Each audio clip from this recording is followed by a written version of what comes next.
U turn নিয়ে যাও, U turn একটু সামনে আগো, ইউটার্ন একটু একটু একটু ইউটার্ন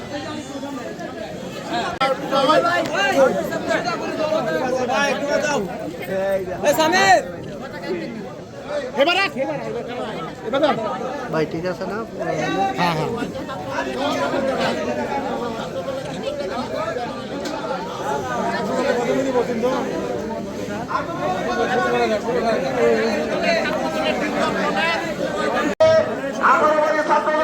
ছাত্রনেতা জেলা বাড়ি প্রধান সুবর্ণচন্দ্র একটি মিছিল আমাদের মধ্যে এসেছেন। উপজেলা ছাত্রদলের পক্ষ থেকে আমি তাকে সংগ্রামী অভিনন্দন সংগ্রামবার্ষিকী উপলক্ষে ঈশ্বরগঞ্জ উপজেলা পৌর এবং কলেজ শাখা ছাত্রদল কর্তৃক আয়োজিত আজকের এই র্যালির পর আলোচনা সভার সম্মানিত সভাপতি এবং প্রধান